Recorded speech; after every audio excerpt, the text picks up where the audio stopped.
Sensitivity is intelligence. With grace and skill, you have abundance. Welcome to the Psychic Hour. Host Kelly Brickle is a psychic medium, numerologist, healer, and teacher. Her passions are learning about the soul and energy. Whether through spirit, emotion, or vibrational numbers, there is always a pathway of information waiting to help. Now, here is your host of the Psychic Hour, Kelly Brickle.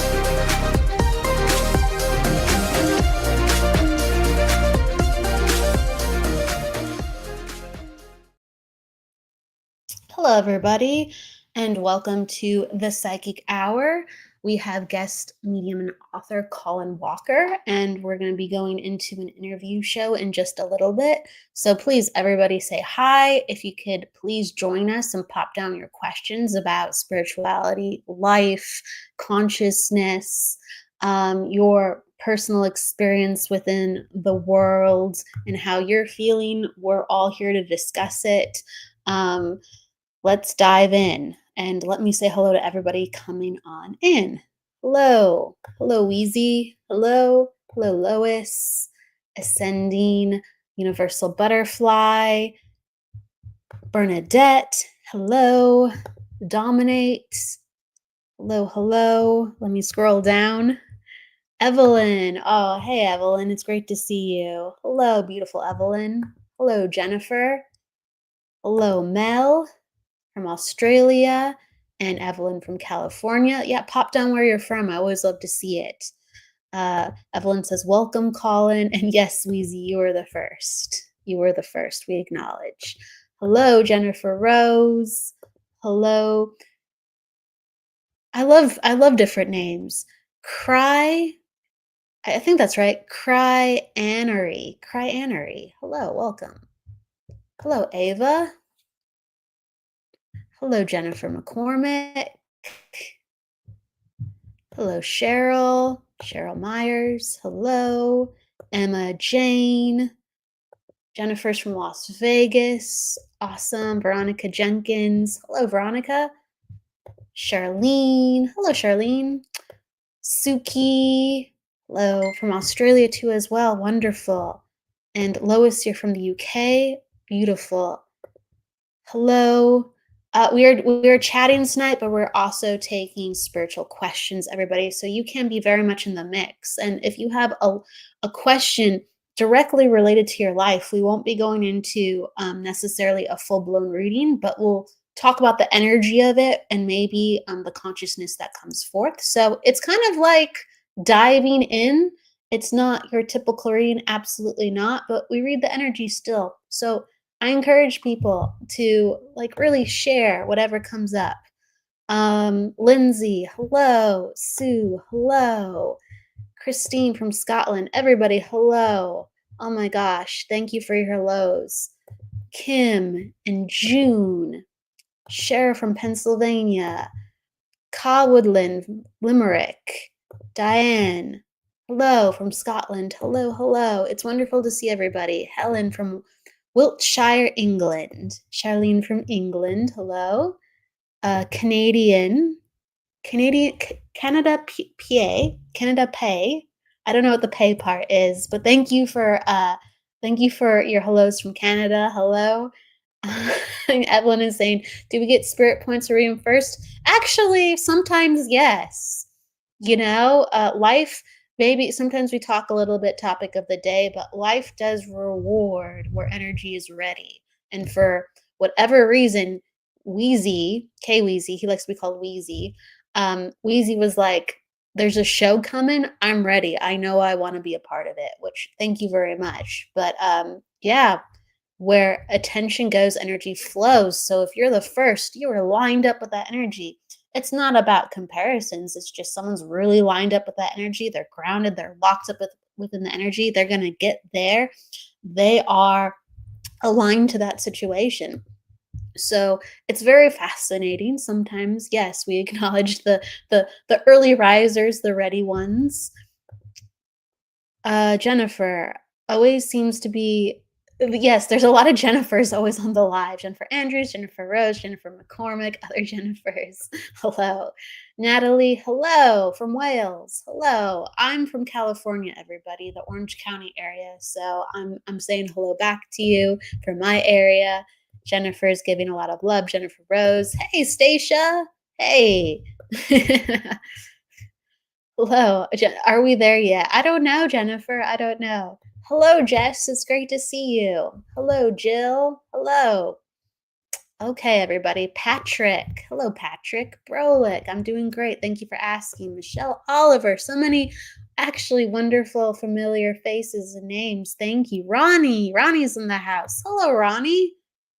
Hello. Hello, hello, hello. Sandra. Welcome, Sandra. Natalie, hello. All right, everybody, let's get started. Patrick's from Ireland, Law Rink, Ireland. Welcome. I have not been to Ireland. I want to go. I want to go Scotland, all the places, all the places. Hello, hello. Yes. Geraldine, hello from Liverpool. Hello. All right. So, everybody, please join the conversation. We are doing the interview show. And let's bring in Colin Walker from the start away we go. Start it off, right? Hello. Hi, Kelly. Thank you so much for the invitation. And hello to everybody. I was watching you go through all those names. It's like, thank you so much, everybody, for joining us. Great to have you all here. Absolutely. Absolutely. We're blessed to have so many wonderful people from around the world. Some people here from your pages, my pages, Jennifer's pages, Veronica's pages. It truly takes a village. And maybe that's a place we can start off. I mean, we're not able to do what we do because we do it just by ourselves. Sure, it takes a lot of effort. Yeah. We Hi, really Patrick. have to have. Oh, go ahead. Go ahead. No, I see Patrick was saying, the last time I tried to say hi, Patrick, the show had finished. He didn't hear me. Well, he's saying hi. He's saying hi right now. Looking at it's hi, Patrick, and I was looking at Evelyn's. She said, "I've started." She's grinning already, and we ain't started. The enthusiasm is there. Jennifer saying Colin. Bernie saying Jennifer. hi. Hi, Jennifer. Hi, Jennifer Rose. And all the Jennifers. How many Jennifers are on tonight? Who knew my bus lights? There's 3 or 4 on tonight. There's definitely at least 3 right now with us. Patrick says he renewed his bus license. Yeah, he's got. He started off with 1 bus. He's probably got about 3 or 4 buses now. I think he's going to need up to 10. Oh my gosh. Charlene says, hello, Colin. Hi, Charlene. Lovely to see you. Or have you with us? Lewis. Hey. Hi, Lewis. Hello. I don't know what to say. You guys are amazing. It's like, thank you all for coming. Hi, Ava. Carolyn's from South Africa. Hi, Caroline. Caroline, sorry. No, go. Yeah, hey. Yeah.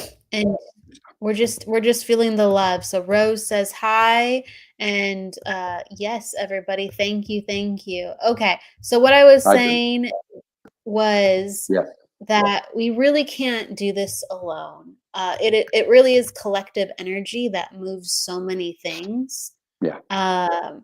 Maybe you are leading with intention and thought, but it can't just stay that way in order for things to grow and change and move. And what's your thought about collective energy as a human with other humans? Well, it's the number one. It's the most important thing going, collectivity. I know people's opinions differ, but if the problem, without going too far, the issue with humanity is divide and division. And so because there's an individualism aspect. So we've got to have that collectivism. And I'm pleased you started off with the village aspect, because I have a tendency to think these things like, all the podcasts and chats and everybody, what's going on around the world like you're doing and Jennifer Rose, etc. They're like small town squares. where everybody comes to meet and they can talk about the topic and the subject. And from that, growth comes out of it, spiritual growth and spiritual expansion. So in a way, it starts at home and the community at home. I tend to stay away from tribes and the weird tribe and tribal aspect because of the divide and division. You get one tribe, you get the opposing tribe, another tribe. But I think what we're looking at here is a collective community of souls. That's what we're looking at. And in a physical body, in a vehicle, which is carrying us upon this earth plane or upon the physical earth, I liken it to a plane rather than just a solid mass of the earth. So the physical body is carrying the soul, and the soul is profoundly interconnected to every other soul in so many ways. And the different facets of the soul, of each individual soul, is what makes the beauty of the collective itself. So I think we're at a point now, Kelly, where we can liken it to a cleansing of the house, what's taking place in the world. We know there's a cosmic event. It's not just a small event. We know it's a cosmic event. The cosmic event is dictating and determining. It's in control, basically. And it's saying the light is coming.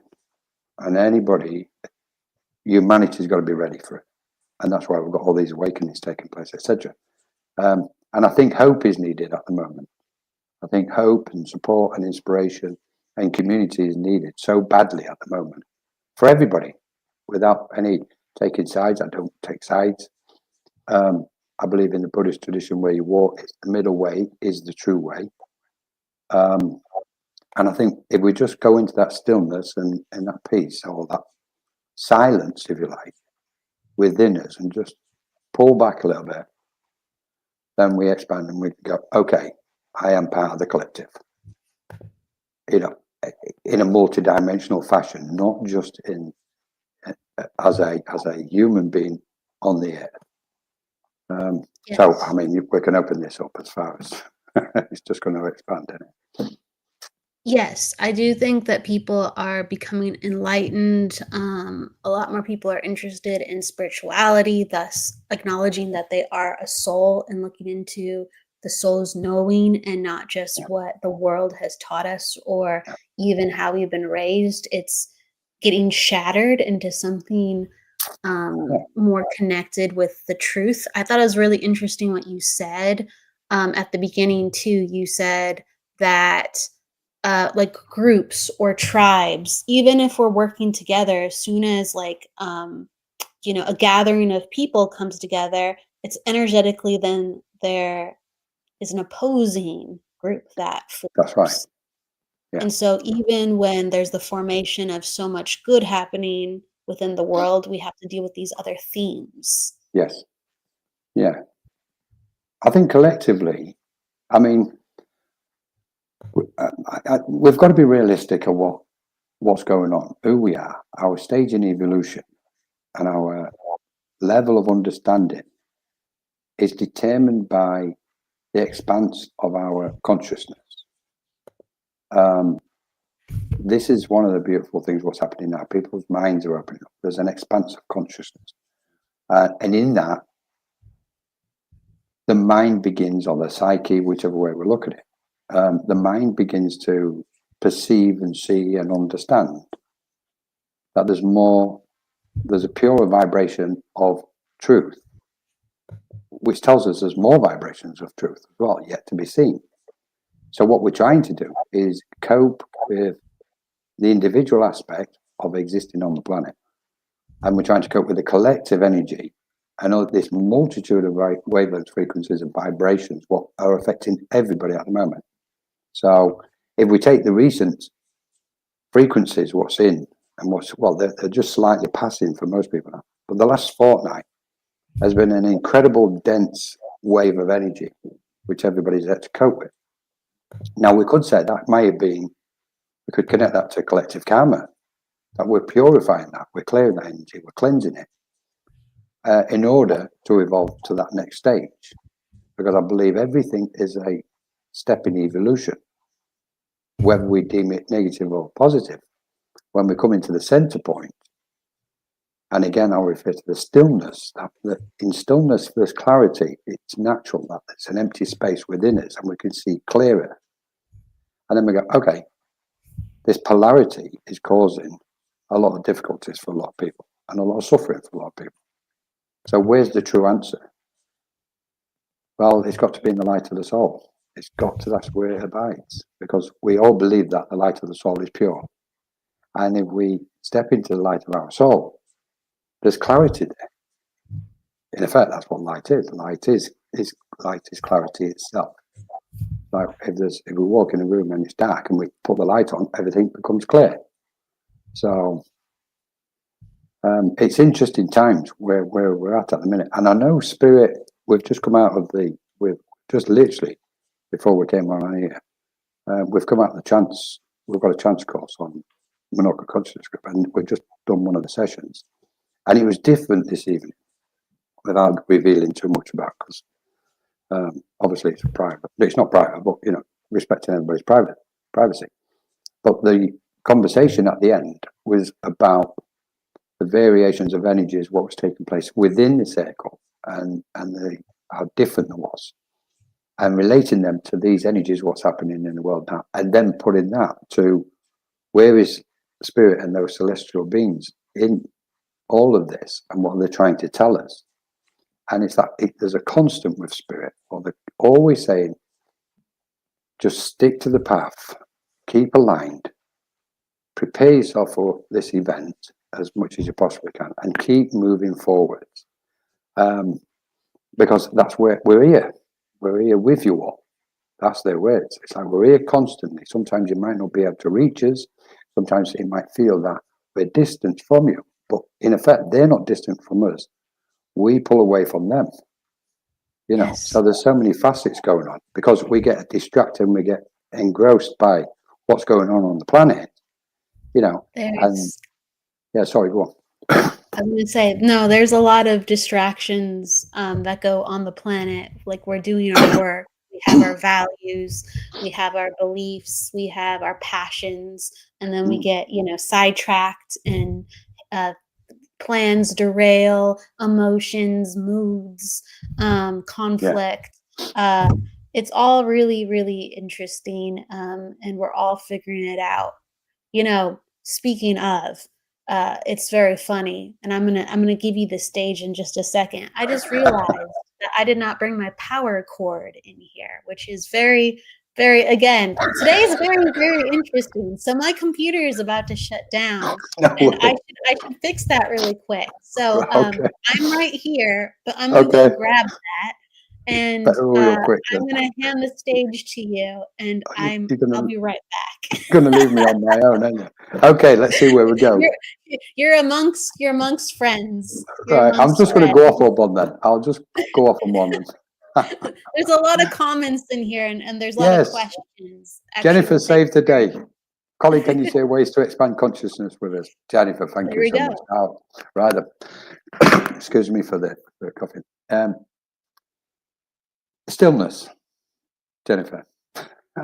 Stillness seems so easy, doesn't it? So if we learn to meditate, and we can deepen that sense of meditation, where we can start to feel those kind of vibrations of peace, and we deepen that sense of peace and go further, we begin to enter into that point of what we refer to as stillness, where everything becomes completely still, and then we deepen that stillness further. And in that process, what takes place is the mind will naturally expand.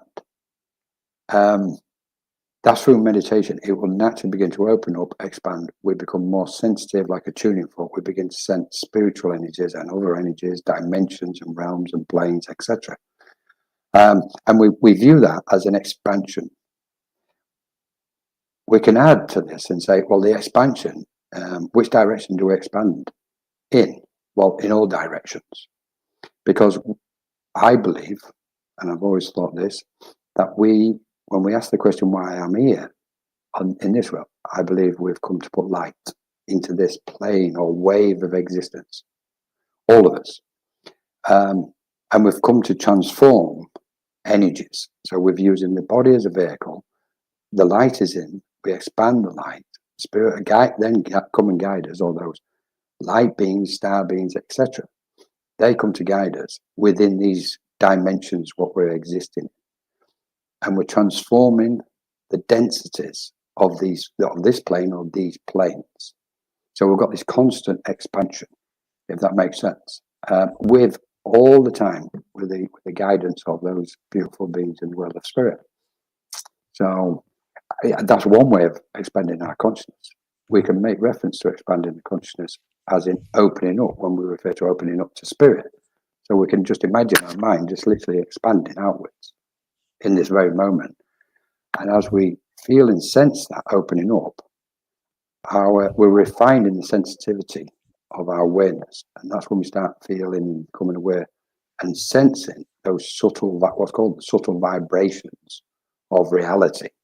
And we can't say those other realities. There's only one reality, but there's many frequencies and subtle vibrations of what we sense and become aware of in all directions. Oh, thank you, Jennifer. Kelly's back. That saved me. I am, and I think this is interesting. So I'm going to take this question and I'm going to bridge it to another question.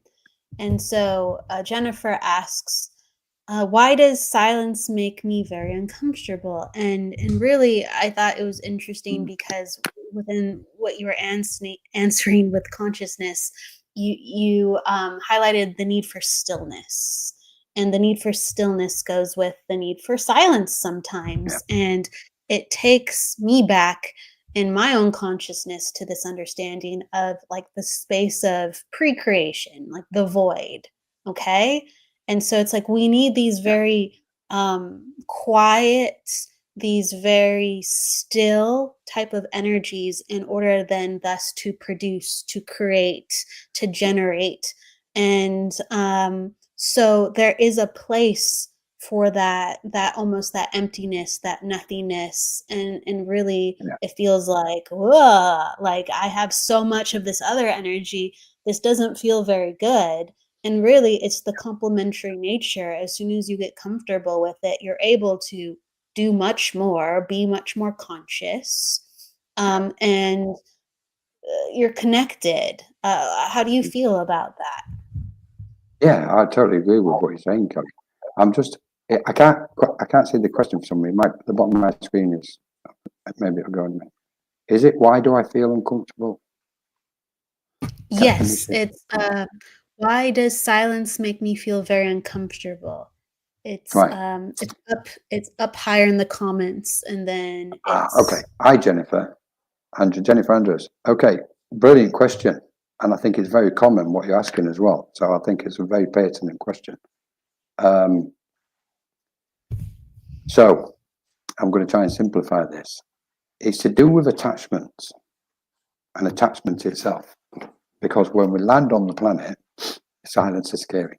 When we land on the planet, well, I say land, when we're born, we're literally our senses are bombarded by other frequencies, noise, sound, people's voices, machinery, and we go through life and our senses are completely bombarded.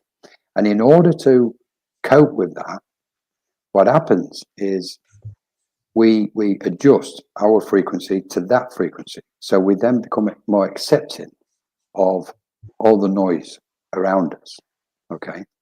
With all the distractions, TV, work conditions, whatever's going on in our world, in the periphery of our field of energy. So we use a coping mechanism, and we try to attune with it. But in that attunement, what we're doing is we're getting attached to some of it. So we're attached to being on the move. We're attached to people's conversation. We're attached to being active on that kind of frequency of our awareness.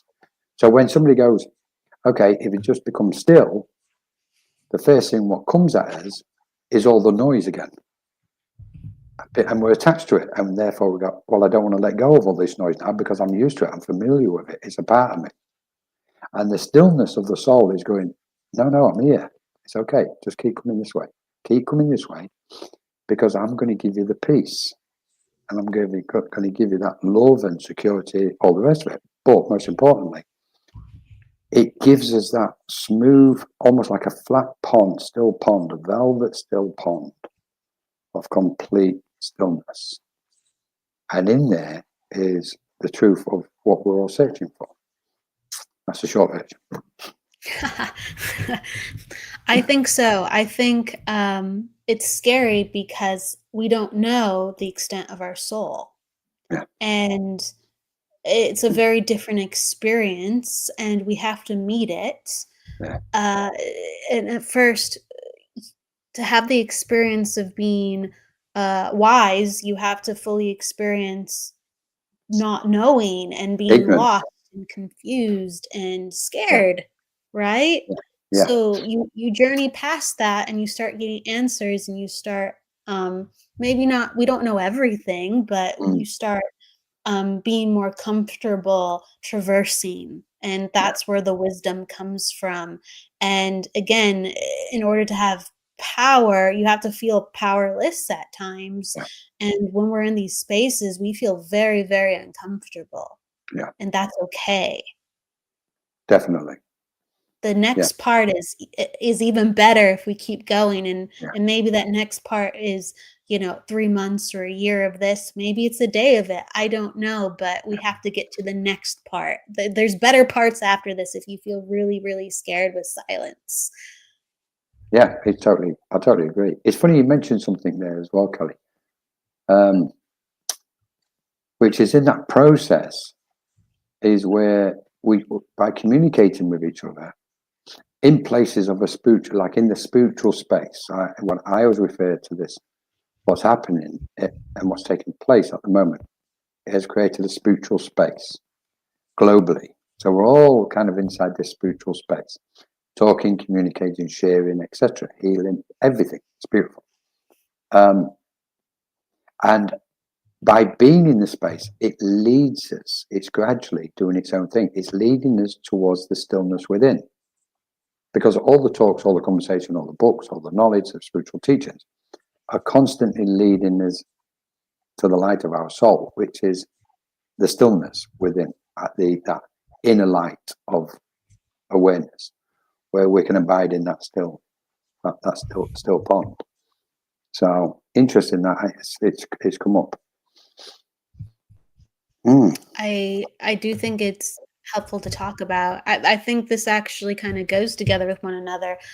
Bernie asks, how do I reach my higher conscience or consciousness? And so let's talk about that, but almost in with what I want to talk about is there's so many stories of how people have done it. And Helen right here, when I grieved, I spent a lot of time in quiet, and that's when I felt spirit around me.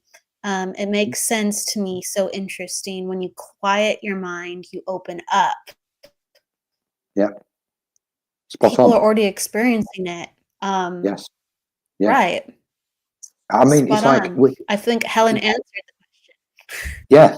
It's like when we say it's funny because in part of the conversation earlier on the group, there was a comment, and it was about when we become still, we get closer to spirit, which is literally what takes place. Hi, Stacey.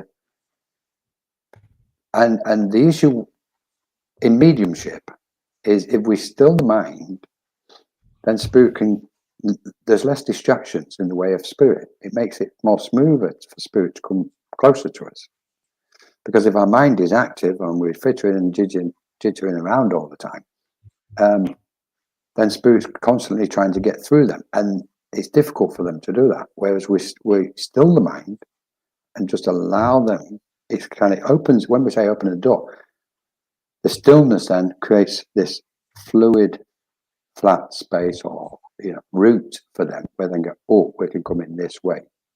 And when we're talking about mediumship, when we say, because often we'll say, well, spirit's not here, spirit's left me, or you'll often hear mediums say, oh, I'll just ask them to come back.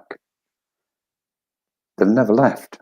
The medium's mind has moved away from those vibrations because it's become active again. It's come out of its vibration of stillness, or that awareness, that attunement, what we make. So we go, okay, I'll just ask them to come back. And spirit are laughing their heads off and go, we ain't gone anywhere, we're still here. And they're going, what's happened? It's because our mind. So what we're looking at is our mind at all times, and trying to quiet the monkey mind, what anybody wants to call it, etc.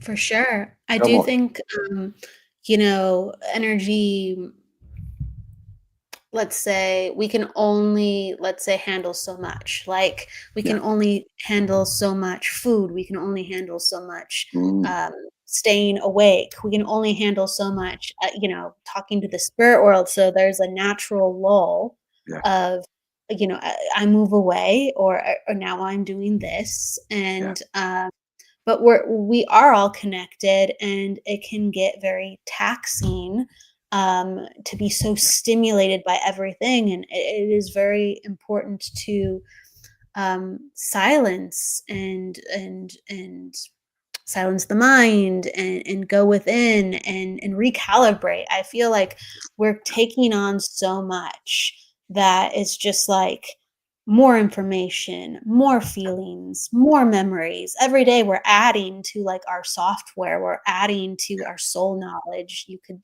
Yeah. say. Yeah. Um, Totally.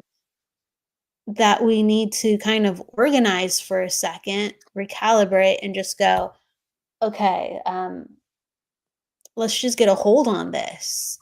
And I think, Jennifer saying when she has silence, she cries. And I think that's actually beautiful Yeah. because you're moving energy at the same time. There's so much moving even with silence. Yeah. There's so Yeah. much moving even with stillness. It's just more manageable. It's it's funny. The reason why I'm smiling at that, what Jennifer's just written, is because she's either picked my thoughts up or I picked hers up, because I was going to move on to the aspect of healing in relation to silence and stillness. Silence is one of the best healers for us, and one of the reasons surrounding that kind of aspect is in stillness or silence, whichever word you want to use, the light begins to permeate with a greater sense of intensity. It starts to illuminate, and what that does, as it's expanding from the center point of stillness outwards, it's interacting with those aspects what we're carrying, thoughts and emotions, and it begins to transform them and dissolve them. So stillness is one of the greatest healers. What we've got, it's like everything is here, isn't it? So that was a really good point. So I'm not surprised you have tears when it's silent, Jennifer. That's the reason for it, is because the light shines brighter from within and lets go of the old emotion. I think that's a very great point, because if we just think about it, if we go to, maybe not everyone does this, but if someone goes to a Reiki healer, uh, it's silent. You might have some music, Yeah. but the healer's concentrating on the energy and Yeah. and moving it and learning about it, which what we do in meditation as well sometimes, or in review, in silence. We're being connected to ourselves on a much deeper level, and the medium has to do that too. Sure, they're talking when they're with you, but Yes. right before, Yeah. they have a moment where they go to that place too. It's very Preparation. important. Yeah. It's like It's what very we've got at the moment playing out. Three aspects is we've got the past conditions which the mind will carry from this lifetime and previous incarnations. We've then got in the middle the letting go process, which is taking place. People are letting go now. This is a big year of letting go, or shadow work, etc. The healing aspect of dissolving past conditions. That's opening the space up, and that new space now what's been put in the new space is beautiful spiritual teaching. So we've got these three aspects. But ideally, if we really kind of go bit deeper into this, ideally, it's best if we become the pure channel and we don't hold on to one thought or one emotion. that we just allow them to flow through us and put them into action if it's appropriate to do so, and be completely empty. Because the closer we get to stillness, the closer we get to emptiness. And that's what all the guides everywhere are trying to get us to do, that, to empty ourselves. When we say, I wish to be an empty vessel for spirit, we're saying it, we're referring to emptiness. So we're at a really interesting point in evolution at the moment as souls. And when we talk about the soul, one thing what strikes me, we have this sense of separation again. We think the soul is inside us somewhere. Okay, the light of the soul within. In effect, what we're talking and what's present with us now is a vibration of our soul. So when we go inwards, we're just going closer to the pure vibrations, frequencies of our soul, which is our consciousness or our awareness, if you like. And when we start piecing everything together, that's when we go, wow, hang on a minute, we are kind of more than what we thought was. Exactly what you said, Kelly. The limitations of our knowledge is self-imposed by us. But if we had too much knowledge too soon, it would overload us.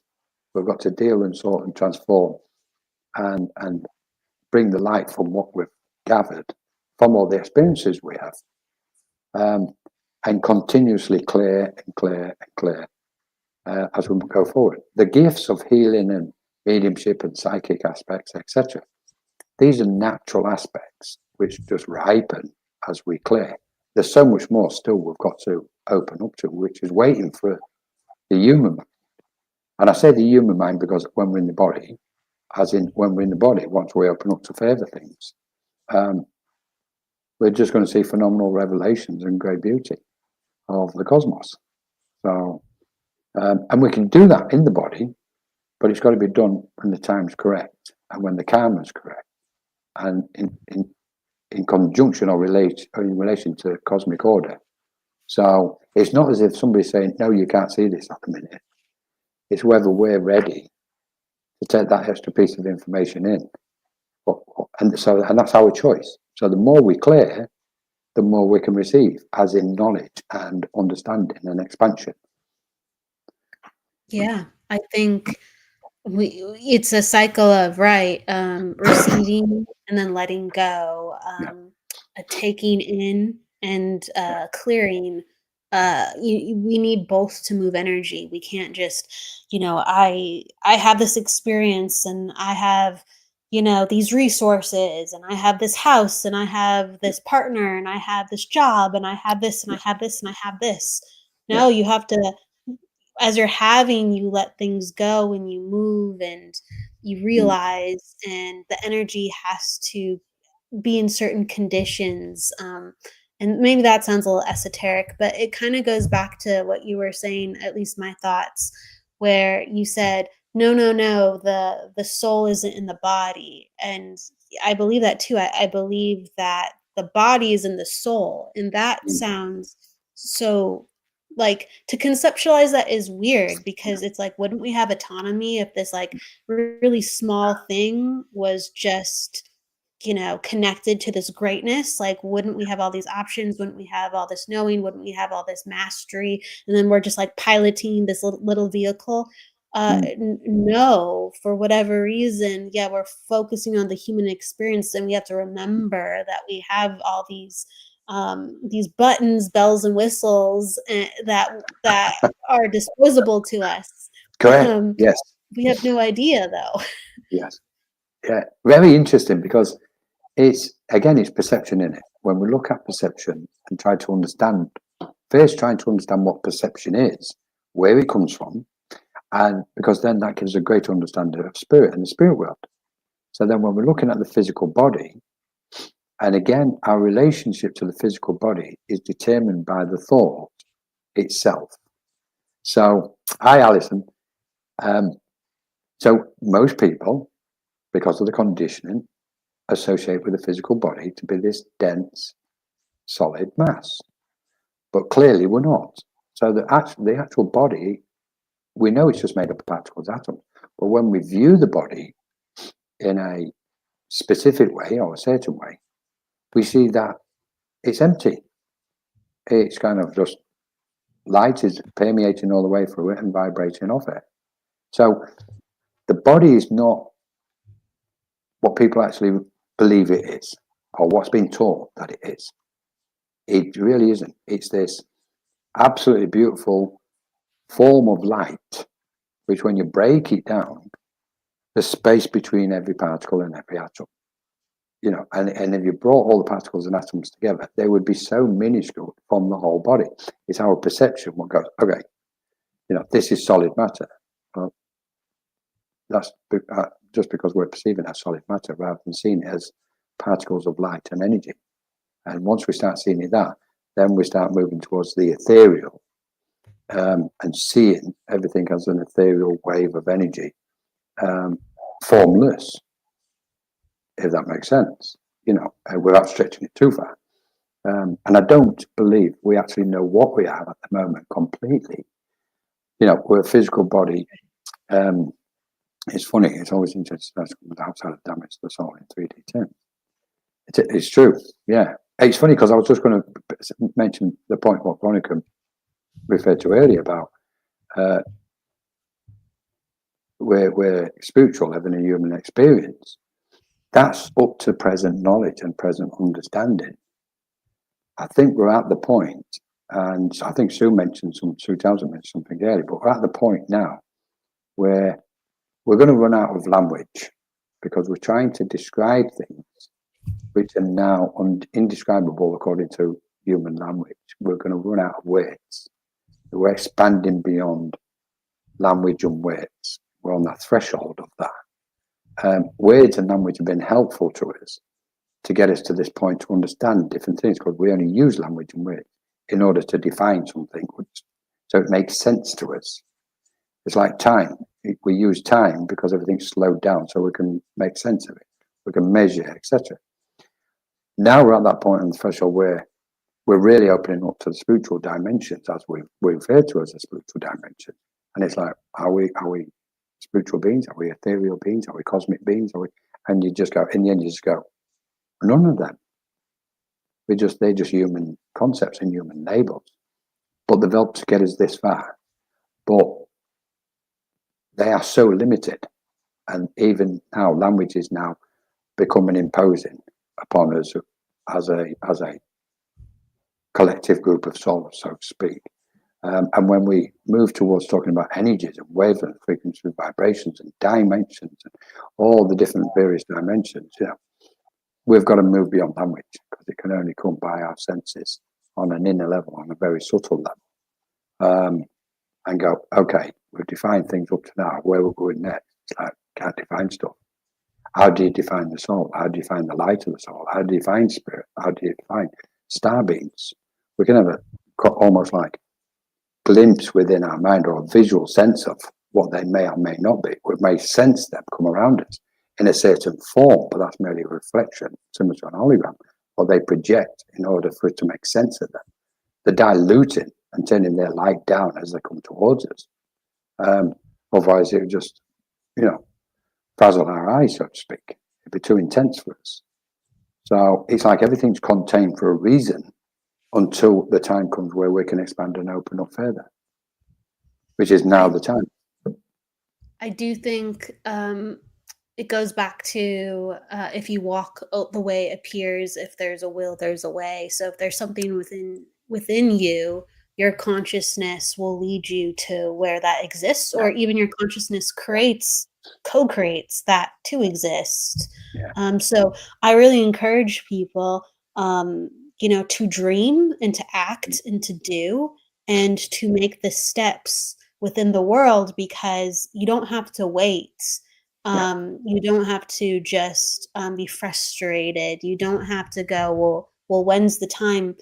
Sure, when you act, you will be going through trials and tribulations and confusion, dark night of the soul, and you'll be like, it's not time, but it actually is time to generate it to you.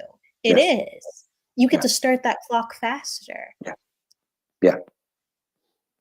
Yeah. right? Because we're beyond, like you said, we're beyond language, we're beyond time, we're beyond space, we're celestial beings, we're energetic beings. So if the energy is inside you, you can get that going and it will reflect Yes. itself out Yeah. right in front of you.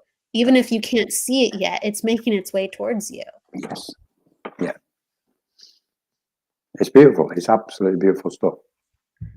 It is. So I don't know what we are, but I believe that we're like creative, imaginative beings, Yeah. and we really can continuously do so much more and have so much beauty within the world, knowing that power and that side of ourselves. Yeah.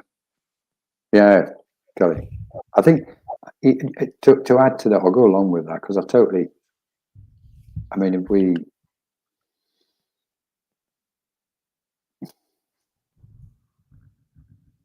moving on that frequency, what you've just kind of presented and put into the space,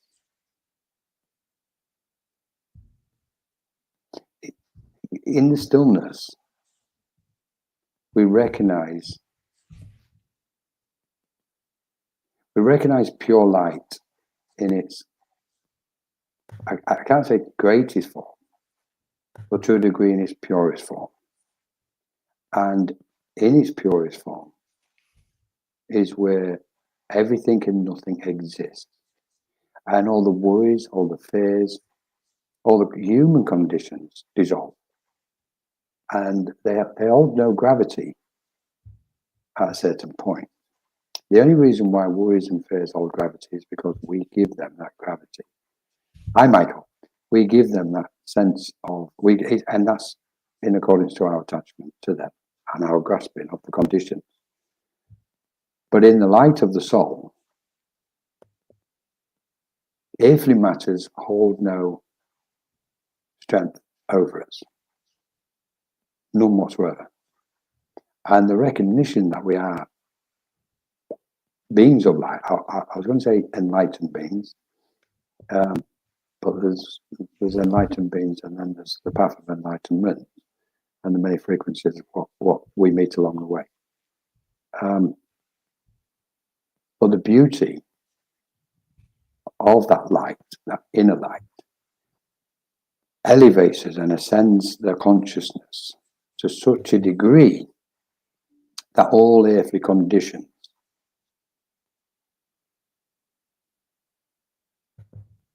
really can't touch it. They can't touch it. Yeah, I think, you know, we're talking about potential, and then we're talking about, you know, the just collective nature of, if you're everything, it doesn't really matter really what to call yourself. If we are definable, I'm curious about Yeah. that. But if we are everything, well, then it's always constantly being created. But if we are something, and if we are, let's say, like alchemists, like beings, creative, imaginative, like beings, where's the boundary and the limit when we go past a certain part of ourselves, whether a certain part in space, conceptual time, conceptual evolution, conceptual whatever, do we stop being that and become something else? I liken it to, I think that's beautiful the way you just put it, Kelly. And there is no limitation apart from the self-imposed one. And it is to do with one of our biggest hurdles to overcome is the conceptualization of everything. You know, we like to put everything in a box, tick it off, etc. So it's like, no, forget it. We need to forget all that stuff. We can say the devil's in the detail, but if you're looking too much for the details, you're going to miss the big picture as well, because the puzzle can't be made without all the pieces. But it's pointless, just looking at all the pieces if you can't see the bigger puzzle when it's finished. So there's that constant aspect of unfoldment, if you like. But I think where we are at the moment, we're literally on the fringe, evolutionary speaking, of that infinite, limitless awareness and recognizing it. we're going to move from learning to knowing very fast, I think, and very soon. Because in that infinite awareness, knowing is the next thing we meet. It's in there. It's okay saying we're knowing beings, but when we abide in that sense of knowing, there's a frequency within that which informs us, where our awareness can sense the frequency that we are all knowing beings in any moment we're in, if that makes sense. And we're looking at the simplicity of existence now, which is, we know we are in a space at the moment where we can communicate with other realms, with spiritual beings. And we're now starting to realize that we are that thing which we're communicating with. Yes. And that thing, what we're communicating with, is also us, which takes us back to the original thing, that one word you mentioned at the beginning, the collectivism, the collective mind. So, and then and we're looking at really the closest we can get to taming, from me, my understanding. And I've peeled the layers after layers after layers internally back to try and get to the purest truth I possibly can. And the closest we can get, from my understanding, is we are awareness itself. Yes, I do believe Awareness. that. Yeah. And imagine if we are awareness, the expanse of where it can touch the edges of infinity. Because there's no limits, and we're having the conversation, we know there's no limits apart from what we put on ourselves. So therefore, if we are awareness, we're infinite forms of awareness. And yet we can't describe that form, which makes us a form but formless. So that gets thrown out the window straight away. So it brings us back to the center point of awareness. What is that awareness? Is it light? Is it clarity? Is there something beyond light? Is there something beyond clarity? Is there something beyond awareness? At the moment, we're at that point, I think, where we're going to experience the next stage of that celestial awareness of being. Sure, That's where I am at the moment. I do think we are experiencing different stages, and I do believe you said earlier that they have found that we are communicating like to a part of ourselves. There's intelligence out there where it seems like we're connected to that intelligence. Like there's an evolved form, and we how can I put it? Like we're connected to an alien race of some sort. We're like they're an evolved version of us, and you could even say the star seeds are an evolved version of us, and we're just communicating with different timelines or different places within who we just are, because time is folded upon itself. Yeah, totally agree. Absolutely. And again, it makes us feel comfortable. It makes some people feel comfortable when we're giving terms and labels and etc. to these forms or these things, the star beings, the spirit world, these souls, etc., etc. And I don't think it's any of them. It's just our human mind saying, well, I've got such and such with me. And really what we should be looking at, I suppose, not looking, it's not for me to say what anybody should look at, but we've got to take into consideration in that process of unfolding and recognizing who we are, our previous incarnations as infinite beings. So we know there's a multitude of incarnations, and every single aspect of all those previous infinite number of incarnations are present now with us. So we're communicating with all them things. Then we can say, okay, how many of those lifetimes are actually our spiritual guides, what we refer to as spiritual guides? Yeah, that too. That too. It's Well, not yeah, just no, right aliens and star seeds and no, that's beings. right. It's the other Yeah, side too. Yeah. yeah. So I think what we're at that stage when we're talking about the higher self, then I think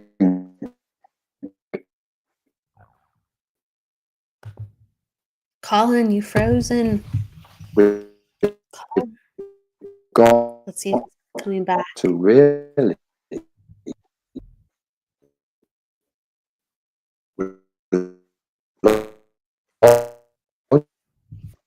Colin, I'm gonna please. really quick. Let's see if he's.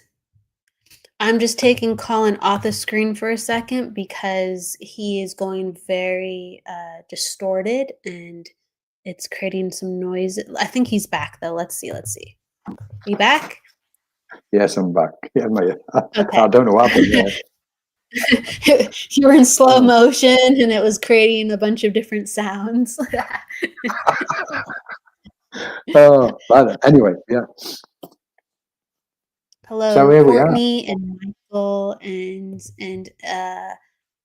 Nancy and everyone. Hello, hello. Hello, Libertad. Hello.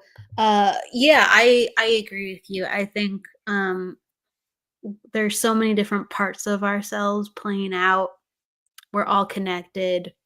Mm, Whether it feels very, very intrinsic with us, like we're connected to a certain star system or a guide or a celestial race even.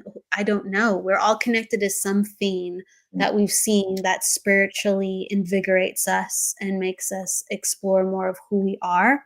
And right, I think they're all parts of us later down the line or a reflection of this life, but nonetheless connected to us. yeah, Um, there's a lot of questions that I want to get to actually that help kind of traverse the terrain that we're talking on. Hello, let's go. Let's go June. for it. I Hello, do. Dolores. Hello, Andrea. If you see one you like too, let me know to pick Yeah, all of it them. to I pick it like out. all of them. All the questions. Oh, I can't see So the questions. there's a lot. Yeah, there's a My lot of screen them. is, I can give yeah, you a couple, and you can let me know what you are kind sorry. of attracted to diving into. One is, Yeah. are we shifting timelines? Um, um, do we have lost luggage that dictates our current life? Um, let's see. Michelle, some mornings when I awake, I feel like I haven't rested at all and I feel very exhausted when I open my eyes. Certain times I have memory of being somewhere else. I've even continued where I left off. How old were you, Colin, when you realized you had your gift? There's way more questions than that. Um, Rather, let's go for are that. there Let's go any for them. that, oh, and I like I this think one the too as well. timeline This is one. the last Oh, go on. highlight. Which How one's do this I one? try not to expect anything? Which one did you want? Yeah, Which one caught let's your start with that attention? one, Kelly. Okay. I think we should start with that one because this is about expectations, isn't it? Which gets us into Yes. so much trouble. Yeah. How do I try not to expect anything? I always try and wait for signs when sitting silent. Lois Blackford is asking. Do you want to go first? Sure, sure. Um, how do I not try? Well, this is going to sound really funny, but we have to give up on trying and just choose the direction. So, are you going to expect it or are you not going to expect it? What, where do you commit to? And it's okay if you're still expecting. It's okay.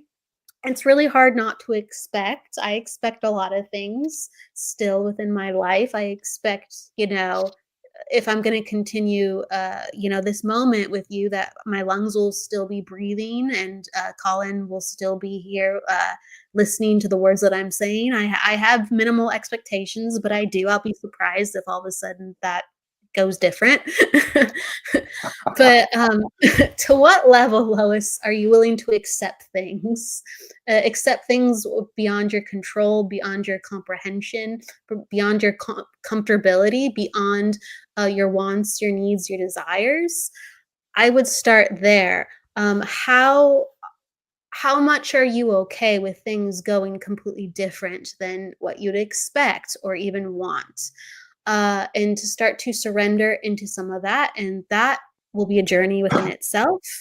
And then you say, always try and wait for signs when sitting. And maybe you want maybe you want the signs. There's nothing wrong with that. And it's okay sometimes that we are not getting what we expect. And even more, sometimes, and this is what I believe. So you can say this is an expectation that I work with, even though I'm flexible with it. Sometimes I go, Spirit, give me this, or let's work with that.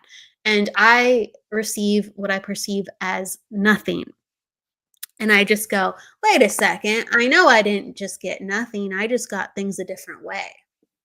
I just got exactly what I asked for, possibly, but I didn't see it the same way. I didn't hear it the same way. I didn't think about it the same way.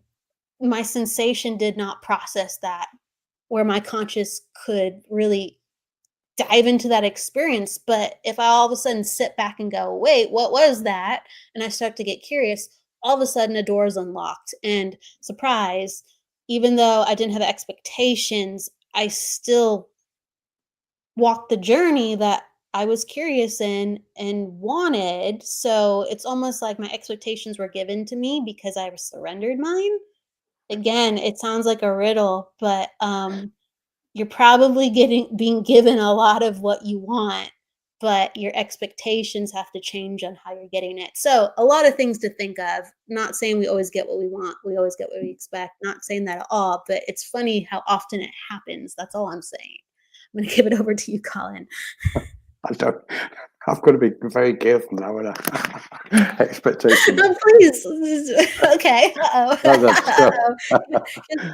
Yes, Okay, I'm kind of ruthless sometimes. For me, it's like zero expectations about anything, because expectations leads to suffering. It leads to us getting frustrated, angry. And when we look at most aspects where there's expectation, or we have the expectations of something, and we definitely shouldn't have expectations of spirit. I would put that in a broader sense to everybody. Because if somebody expected something of me, I'd just be sitting down laughing my head off and going, don't have any expectations. So spirit's obviously doing the same to us. When you go, Spirit, I expect this. So, and don't have expectations of others, because when we demanding, because it is a form of demanding, when we're expecting of others, we're putting them under pressure, and we're putting ourselves under pressure. yes. Because we're going, well, I'm waiting. And they're going, well, I'm sorry, I can't meet your expectations. Oh, well, I'm disappointed now. It's like, and there's so many other aspects we can use. So for me, I just go, no expectation. It's like when somebody's developing mediumship, healing, etc., especially enchantment. We've got to remove all expectations, because that steps in. That's another obstacle when we go within, when we're doing our development, spiritual development. If we put expectations on ourselves, we're actually putting an obstacle in what could be a clear path. And when we reach that obstacle, we've got to remove it. And you go, I've done that myself. I've stopped myself from developing when I could have just took that extra step because I put an expectation in front of me. So it really, for me, it really applies across the board. No expectation. But I love the way you said it, Kelly. That was like really, for me, I was really in. It's like, no, I don't want to answer this question now. Because I was into, because you're saying, well, I have little expectations, like we're still going to be here in 5 minutes, sort of thing. Yeah, I think there's I can release, though, the I do have some minimal expectations that come out with me being human, but if they all went away, since I'm willing to surrender my expectations at the same time, I'll just be like, oh well, I kind of expected it to go this way, but it's okay, it doesn't. You know what I mean? Like, but I expect sometimes to be surprised too, Yeah. right? So Yeah. it's and you expect to have no expectations. So we're still in the energy of expecting something. Correct. So it's like it needs to be dissolved completely. It's Yeah. another one. I think it's another aspect. What's going to go out the window? That's getting transformed and dissolved. So I think it's interesting because, it's okay. Part of having no expectations, I feel, is it's okay to talk about expectations. You- Oh, I was That's expecting that. sounds paradoxical, but that's part of it. That's part of dissolving, the Yeah. barrier, I think, maybe. I don't know. I could be wrong on that, We, but well, we can expect to dissolve expectations when we're finished talking about it. maybe. Well, I got. brilliant I'm just question. having fun. I'm having fun with you on it. I love it. I love it. This is what. Oh, what's the next question? Monica. Veronica's maybe it's more expectation stuff, but Veronica is saying expectations are a form of control when we need to be releasing control. I agree. I think that expectations with people are a very dangerous thing, and they're a very silly thing. I think expectations on ourselves, that dangerous or silly, just the same.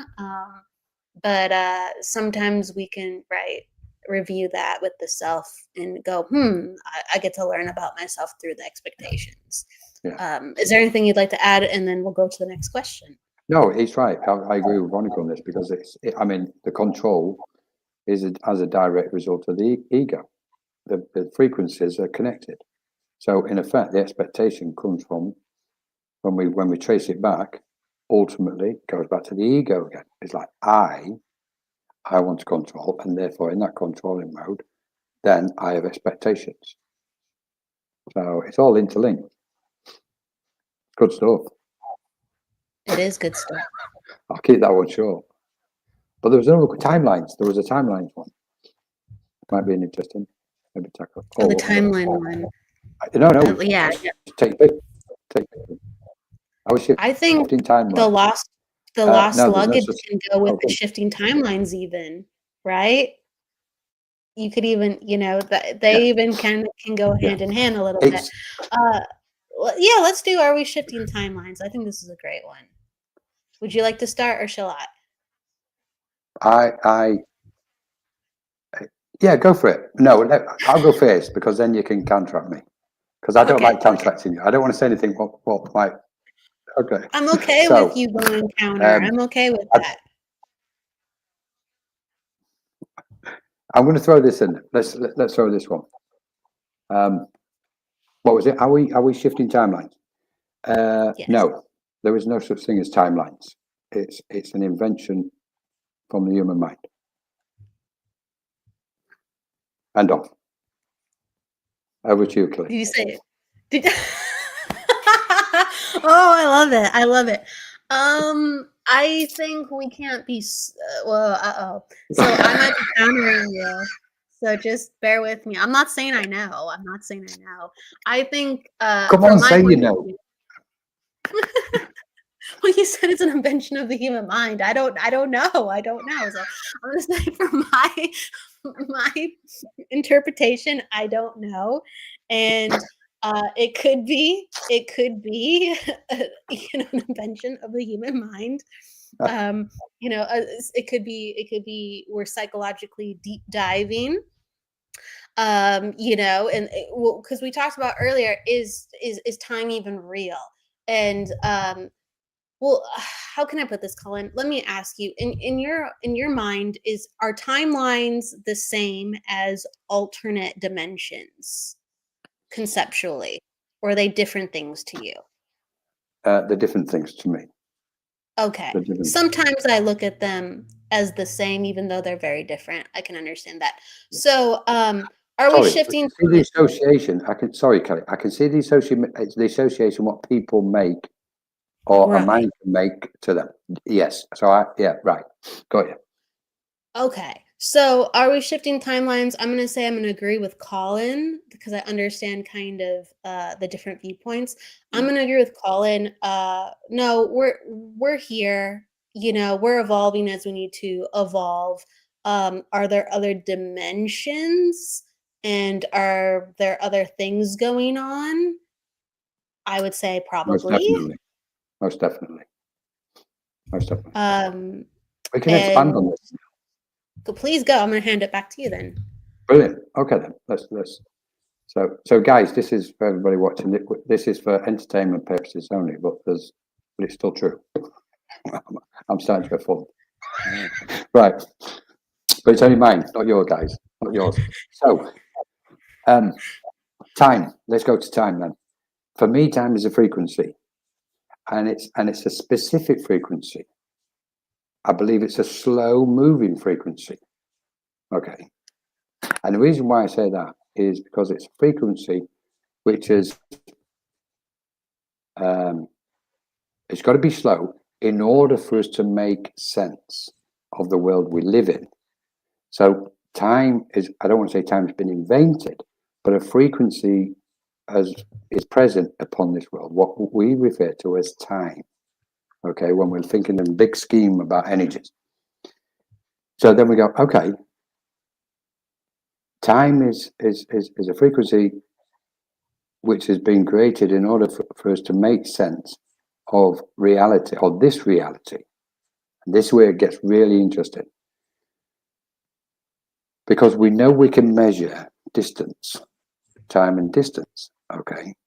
But we know time and space. But we know when we ascend, expand, or meditate, we move, our awareness moves beyond time. Because we've all meditated, or most people meditated and go, where's the time gone? Because there was no time when in that. So what we're looking at is when we attain a certain frequency of awareness, we've moved beyond time because it's a dense energy. It's only slowed itself down in order for us to make sense of this airplane.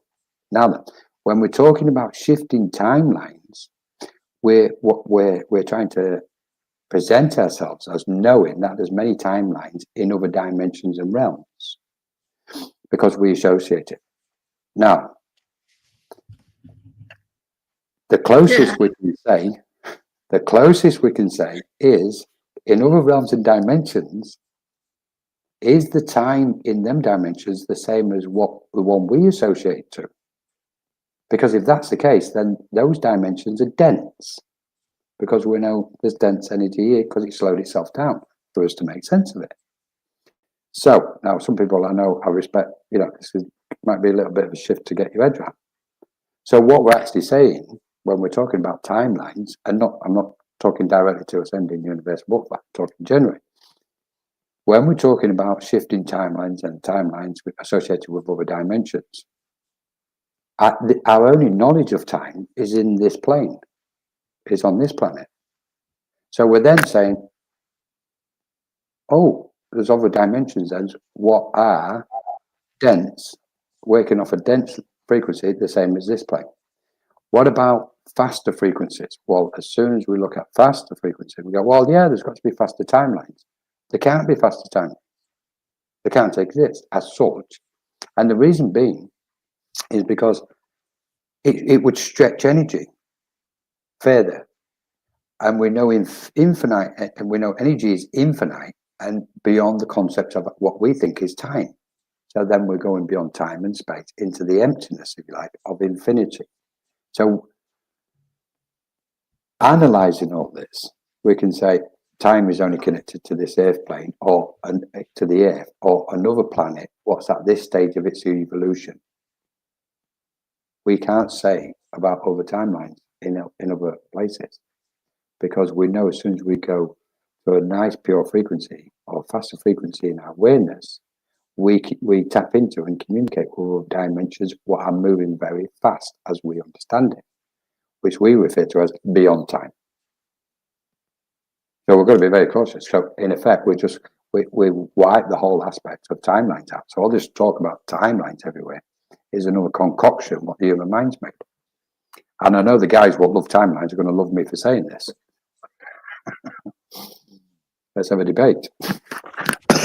Well, I'm just maybe I'm going down the rabbit hole, like, a little bit too much. But I'm thinking about like space, and there's like time distortions in space, and the further you get to a black hole, the time starts getting more and more, exaggerated with that deviates from our laws, Yeah. and even there was physicists that confirmed that we all experience time differently, like by the fraction of a fraction of a fraction of a fraction of a fraction of a Right. second.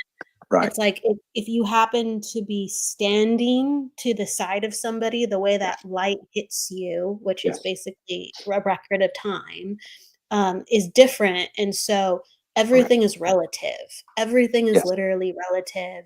And you could make an argument for time, but there's not concrete objectivity to time. So yeah, it's very irrelevant, even though you can measure some things of it. Mm. So that's where my mind goes for a second, but it also goes to like being a psychic and like predictions, and you can reach out and know by somebody's projected energy, like this is going to happen, or this is probably Yeah. going to happen, Yeah. or and sometimes those decisions change. So it's very interesting. I do think. I don't think collectively, like, there's these massive shifts going on, but I do think that our choice makes us very powerful, and then you could have a Mm. philosophical discussion on Yeah. our timelines changing. Yeah. Yeah. I'm pleased you brought that one up, Kelly, because when we're talking about like the known galaxies, etc., black holes, etc., we're still making a reference to the physical known plane of existence, which is where time is relative to, because we associate to it. So it's like we're standing on the Earth. To go to the moon, there's a distance. Go to out further into space to Mars, and then extend that further. So we're still associating to the time in its present wave or frequency, so to speak. I love the fact that when you said about when somebody's standing next to it, and we can bring light in on this as well, and the speed of light, etc. So we're measuring light according to, again, the timeline, what we've measured, light going from A to B, etc. And this is what tells me that, again, time in a way is that one of the main things, what's imposed limitation upon our awareness and our ability to be these expansive celestial beings. It's contained us to such a degree, and it's been used, etc. What we've got here now, time's linked to the physical world. Time is directly linked. This is Veronica's comment. Time is directly linked to the physical world, i.e., a quantum clock will tick. Time linked to the decay rate of radium. But the way we perceive time shows that our perception awareness is outside of time, interacting with the physical world. I think that's right. I mean, so the concept of, I don't think time itself is changing. It's just we are powerful beings that get to co-create reality. Yeah. So, yeah. And then we acknowledge the awareness in one another, and we say, based on your awareness, the likelihood of this to go like this is shaping itself to be this. But Correct. you get to rewrite it if you want. Yeah. No, I like this one, to be honest. I like this aspect because I think there's so many people at the moment. What we're looking at is a massive information and people trying to find their way through it. And the vibrations, what they're drawn to, the frequency of knowledge and spiritual teachings are drawn to and gravitated to, determines that space what they exist in and the knowledge where they're referring to. The timeline frequency with a lot of people at the moment, I believe, is a stepping stone. They're using it as a stepping stone to expand their awareness and consciousness to its next stage. So I kind of sit here and go, okay, my analysis and understanding of time, timelines, is this. And having that comfortability regarding my perception of that. So we're all playing these roles in and relating to frequencies, which is going to project us to its next stage or project us to a next stage in the evolution. So I respect totally this use of the term timelines. Yeah. But from my point of view, it's like time really doesn't exist. It's really, a dense frequency. It's a dense frequency. I agree, and I think like we're solidifying, I guess, some of this discussion because Veronica gave like a really again, she's commenting humans understand time as the progression from one physical movement to the next physical. One physical moment to the next physical moment. Remove the physical aspect and remove time. Yeah. And I think that's exactly right. I think that time really doesn't exist, but and I love how you're saying it, Colin. We are in a dense reality, and time has a dense concept, and it's how we measure things. And so as humans, it's important to sometimes talk about the concept of time, but it's actually irrelevant, and it should highlight other things ultimately, I would imagine. So, but hey, definitely. Just on a light note with it, it's like we can say, I'm moving that fast. I haven't got time to talk about time. We can all say that. We can all say that. Because it's for information density. I'd like to jump on that point, Kelly, if it's okay. When you on about the density, living in this dense thing, I think it's so relevant to everybody's spiritual growth that if we recognize there's everything is in densities. We can call them planes, dimensional realms, etc. So we say, okay, there's a density to the plane we're existing in. When we look at that, I think anybody who's on a spiritual path, it's really beneficial for them because then it gives them some kind of concept within themselves, in their own awareness, to go, okay, if this is a density and I'm trying to communicate with lighter planes, it tells us I need to move my mind there.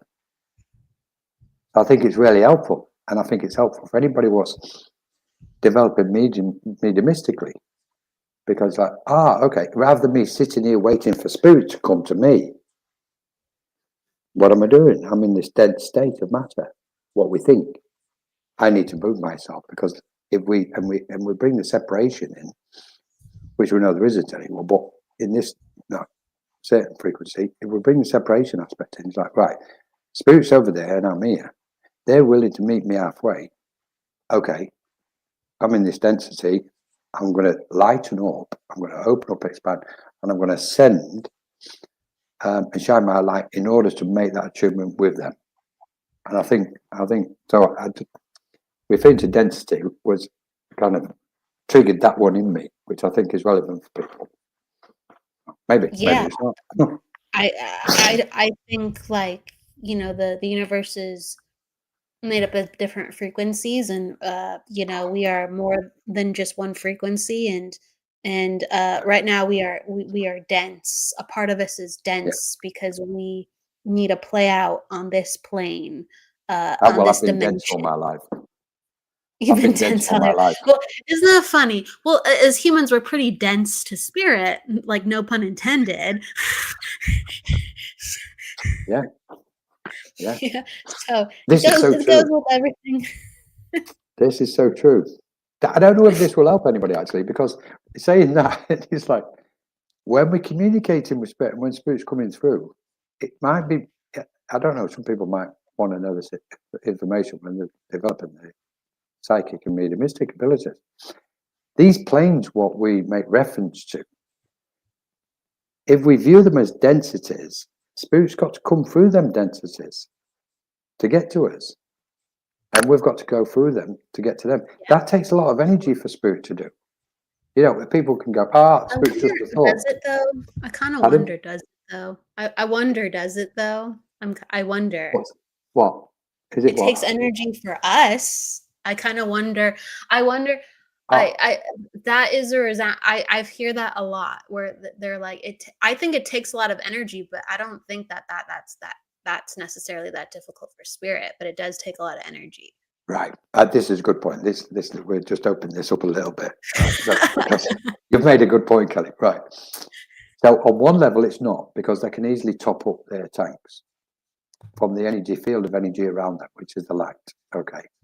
So then they go, right, I need to top my tanks up because I'm going down there, okay, to see my family and my loved ones. Okay. But when they're coming through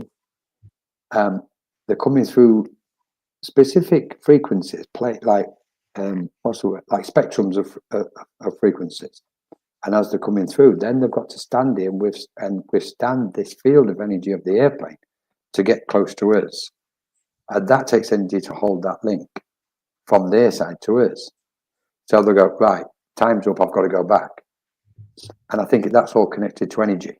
And so I agree with you saying it doesn't really take that, because it's like they can get in. But when we go that next step in, you go, well, then actually there's the other side where it does. So I think on this occasion, I think we're probably both in agreement with each other's views, because I think you're right in what you're saying. I think right. That it's interesting when we think things are hard, when we think things are hard, that sometimes we extend that concept to the spirit world, and it's fascinating. Okay. Yeah, it's fascinating. it is. Yeah. I want to go to a question, but really quick, Veronica is saying energy is linked to the physical world. Spirit is not of this world and therefore does not have energy in a physical sense. It's different types of energies. Yes, I do think it's different types of energies. Is that what you mean, Veronica? We're grounding different types of energies. We're meeting with different types of energies. First question: has everybody else left? Is there only Veronica here? No. Everyone. There's a bunch of people listening, and there's people commenting. There's one question here it is up top. There's some people who are everybody. I know there's a bunch of people still here. Say hello. Jennifer was laughing at what you said earlier. Ascending butterflies still asking questions, and yes. Let's see. There were so many questions before we were like honing in on only a certain few, but this is another one. What? That is one, but there was another one before that. Oh gosh, where was it? I was actually looking for her other question. Oh yeah, this one. So we can go back to that one if you like, but let's look at this one. Yeah. In a given day, how many energies do we interact with and attach to our auras without even realizing the impact carrying unwanted baggage? Absolutely brilliant question. And people are laughing. They're saying we're still here. I think you guys are still here. Kim's like, hi. Everybody go to bed. Jennifer. Everybody gone home and gone to bed. Right then. So the butterfly one. Let's have a look. Okay, I'm going to come back to Veronica's if that's all right in a minute. But the butterfly one she was saying, how many energies do we interact with? Can we find that again, Kelly, please? Yeah. Here we go. I got it. It's up top. I got it. I can see the questions now as well. I can see the chat. Here we go. I found it. In any given day. Okay then. So the reason why I find this really fascinating and interesting is because this came up last week in a certain way. when we think of, since we're a child, since we're born, how many environments we've been present in, all the way through our lives. Every single day we've been in different environments, and our awareness senses every particle and atom in that environment. Like, so you go, okay, this is an incalculable number to a human mind anyway, because we know we're receptive beings as well as transmitters. So we can send signals out and we can receive signals. That's the auric field, or the field of energy. And I liken it to we can bring the toroidal field in, but I liken it to the emanation of our awareness. So our awareness is like, we can liken it to an optic fiber lamp with all the sensors, the little sensor pads on the end of that optic fiber lamp. That's in the space around us, sensing all the energy. That's why we receive these signals of, is it a good environment? Is it a dangerous environment, etc., etc. We'll level it all up because we're receiving them signals.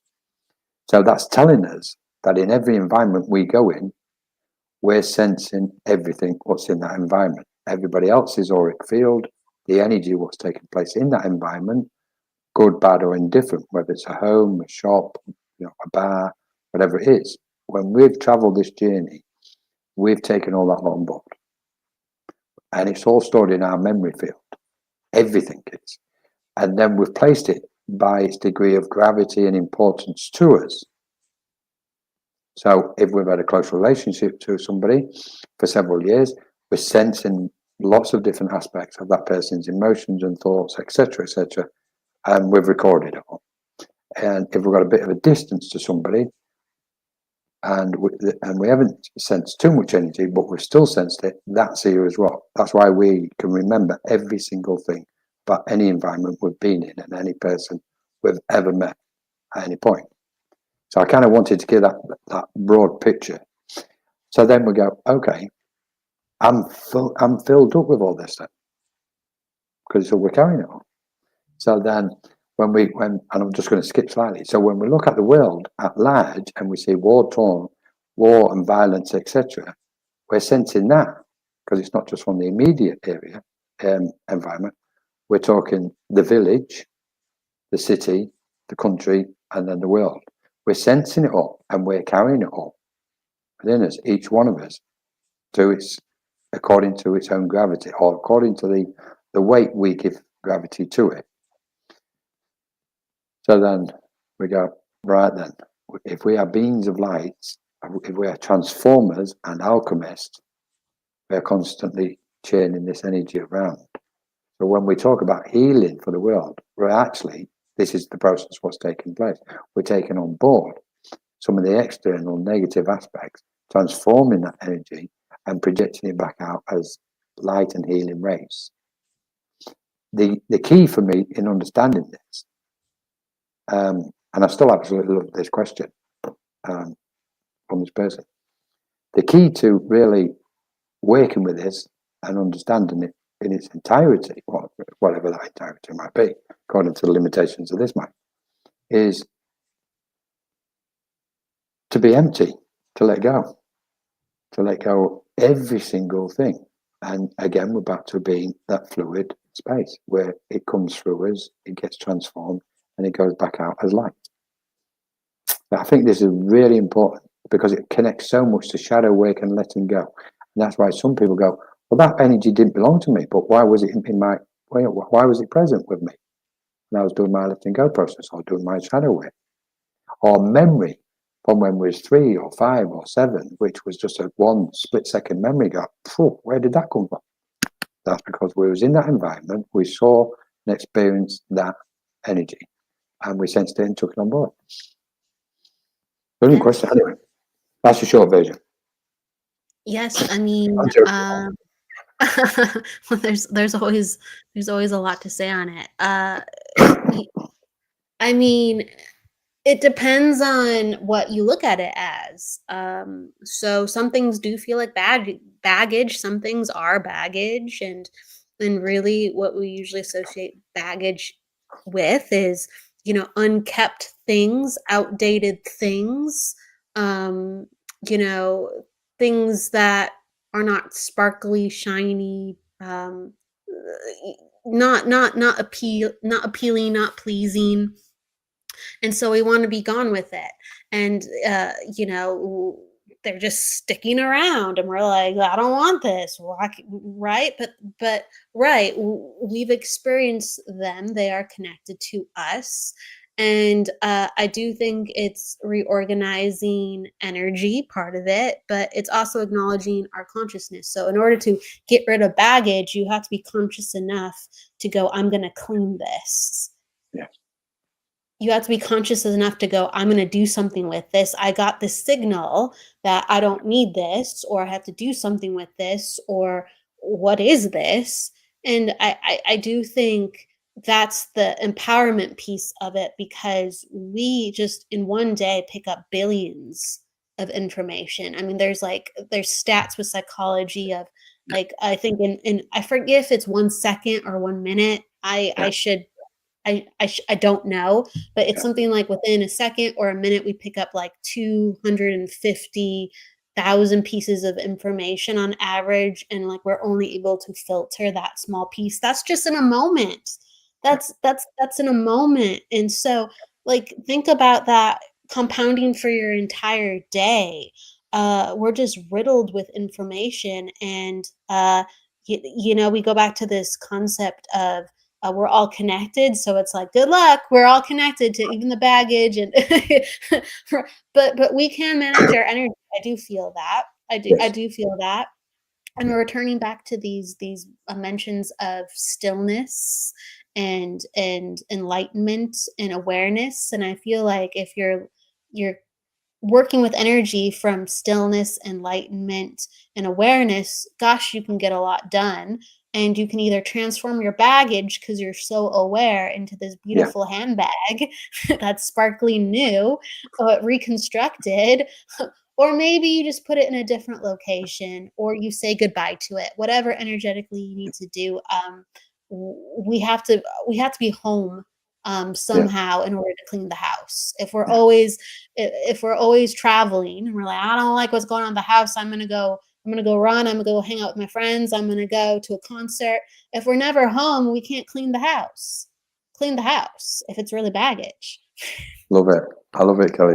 It's true. Okay, cool. All right. This is So true. there's so much to talk about. But I'm gonna have to have you on another time, my friend. Thought the Is same. there What'd you say? I thought the same. I thought the same. Please. And It's thank been you amazing. for people are given some love. Thank you, Charlene, and thank you, Ascending Universal Butterfly. I always give guests parting words, and so what would you like to say from your heart, or from the top of your mind, or wherever it comes from? Well, I'm tempted to say to everybody, don't call me, I'll call you. But that might be not. No, I would say, let's have a look. Let's see what spirit maybe inspires. The most profound and sincere appreciation for everybody for taking the time to be here with yourself, Kelly, and that wonderful invitation to bring me on. Stay strong in the light. Hold your vibration, manage your energies, don't fear the present and the changes what's here currently, and keep close to spirit. That's it. I think. There's so many other things what could come, but yeah, I think this moment in time is tumultuous, to say the least, and I think take comfort and support in the spiritual community around you. Everybody, Thank I hope you. you got some comfort today with the spiritual community. Hopefully we We didn't make you go like, why are you talking about timelines? Why are you talking about consciousness? No, Well, I'm sure they came for this reason. I'm joking with you. They came for this reason. we can say we're not completely guilty, and we didn't really pick a subject before we come on, so we just went with the flow, didn't we? So yeah, the consciousness flow, exactly, absolutely. With that said, please check out Colin and the I'm not saying it right. Minorca. There we go. Minorca Makora. Consciousness Group. In fact, I want to pop it down. Where can people find you besides your website and Facebook? Well, hopefully they can't. So it's all through Minorca Consciousness Group. Well, where are some of the best places that people can contact you? Is it the website? Is it the website? To contact us, yeah, the website.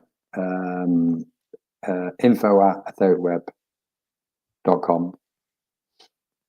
All right, I'm gonna pop that down. And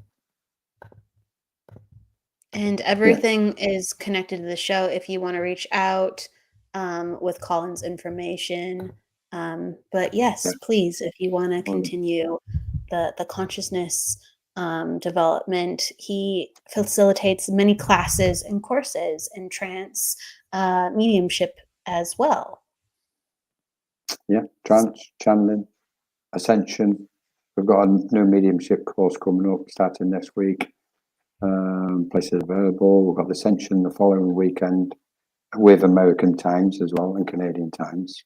We try to keep some of our times now in line because we do have American guys from across the pond coming on to some of our things, and it can be early for them, and they've been making the effort the last couple of years to join us, and they're up at 2 and 3 in the morning, and it's like, no, we need to shift the time to suit.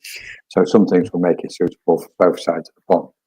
But mostly we've got this, we're starting a new virtual centre very soon, where people will be able to come and practice the channeling, and there'll be spaces open, support rooms, open circles during the day, etc. Healing, there'll be a trance healing clinic, 6-week free awakening to your spiritual gifts, etc. So there's so much. So we're looking forward to opening the new centre, the virtual centre. It will be online, and there's masses of stuff going on in there when it starts. Okay, so lots of upcoming things with the Makora Consciousness Group. Check it out, and hi, Michael Zinn, for coming in at the very end. I'm waving to him. Hi, Michael. Hello. But with that said, we will have you on again, and I wish you and our audience to go with love, luck, light, and don't forget to live, everybody. We will see you soon on Friday for Embracing Infinity and the Numerology Hour. See you then. Bye. Bye-bye, everybody. Lots of love to everybody. Thank you, Kelly.